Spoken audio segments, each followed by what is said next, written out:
அம்மா இன்னைக்கு என்ன சமையல்னு பார்க்கலாமா?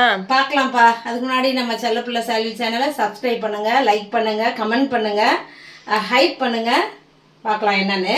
ஓகே, என்ன செஞ்சுருக்கோம், என்ன சமைச்சிருக்கோம். இன்னைக்கு வந்து அம்மா அருமையான முட்டை சீபியான் பண்ணியிருக்கேன்.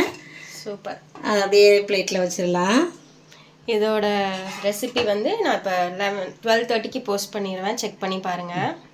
இந்த முட்டை வந்து இந்த மாதிரி செஞ்சு சாப்பிடும் போது டேஸ்ட்டாக இருக்கும். எனக்கெல்லாம் ரொம்ப பிடிக்கும். ஆமாம், அப்பப்போ கேட்கும் சீபியான் செய்யுங்க, உடச்சி ஊற்றினா முட்டை சீபியான் செய்யுங்க அப்படின்ட்டு.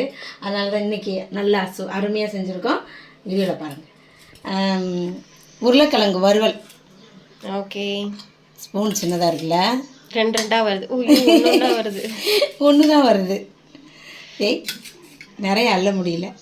சரி, நெக்ஸ்ட்டு இது வந்து நேற்று சிக்கன் டம்ப்ளிங்ஸ் பண்ணோம்ல, அதில் மிச்சமான எலும்பு பீஸ் எல்லாம் வச்சு ஒரு ஃப்ரை பண்ணியாச்சு. ஃப்ரை சும்மா, அதாவது மற்ற இருந்த மசாலாவெல்லாம் போட்டு, மட்டன் குழம்பு மசாலாவை போட்டு அப்படிலாம் என்னென்னமோ பண்ண இன்னைக்கு என்ன பண்ணாலும் சிக்கன் ஃப்ரை சூப்பராக தான் இருக்கும். டேஸ்ட்டாக தான் இருக்கும்ல. ஆமாம், அதனால சரி எப்படியாவது பண்ணி கொடுப்போம் இன்னைக்கு. அப்புறம் இந்த மிளகாத்தூள் நான் அம்மா வந்து சாப்பிடக்கூடாதுன்னு நினச்ச பற்றியா, முடியலல்ல, அதனாலயே நான் போடலை.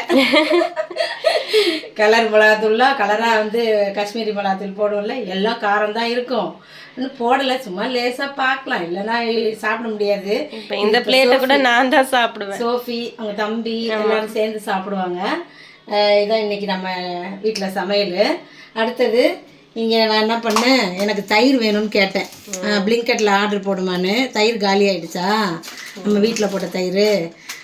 மருமகள்கிட்ட கேட்க போகிறேன், தயிர் போட்டு கொண்டு வாமா, வச்சு வைமா, நான் வந்து வாங்கிக்கிறேன்னு. நல்லா இருந்துச்சு அந்த தயிர். அதனால் அது வாங்குற வரைக்கும் இது ஒரு பாக்கெட் வாங்கியாச்சு. அப்புறம் பால், ஒரு பாக்கெட் பால். இங்கே தான் வந்து கடைக்கு போக முடியலன்னா நம்ம போய் தானே வாங்கணும். அப்புறம் சால்விக்கு இந்த பனானா எவ்வளோ, 60 ரூபா. 60 ரூபா 3 இருக்குது, 60 ரூபாவாம். அப்புறம் இது ஸ்வீட் பொட்டேட்டோ சால்விக்கு அவிச்சு கொடுக்கணும்னுச்சு. அப்புறம் இவங்களுக்கு பிடிச்சது கிரேப்ஸ். சோஃபி மாவுக்கு பிடிச்ச நினைச்சோன்னு வாங்கிடலாம். ஜாலியாக இருக்கு எனக்கு.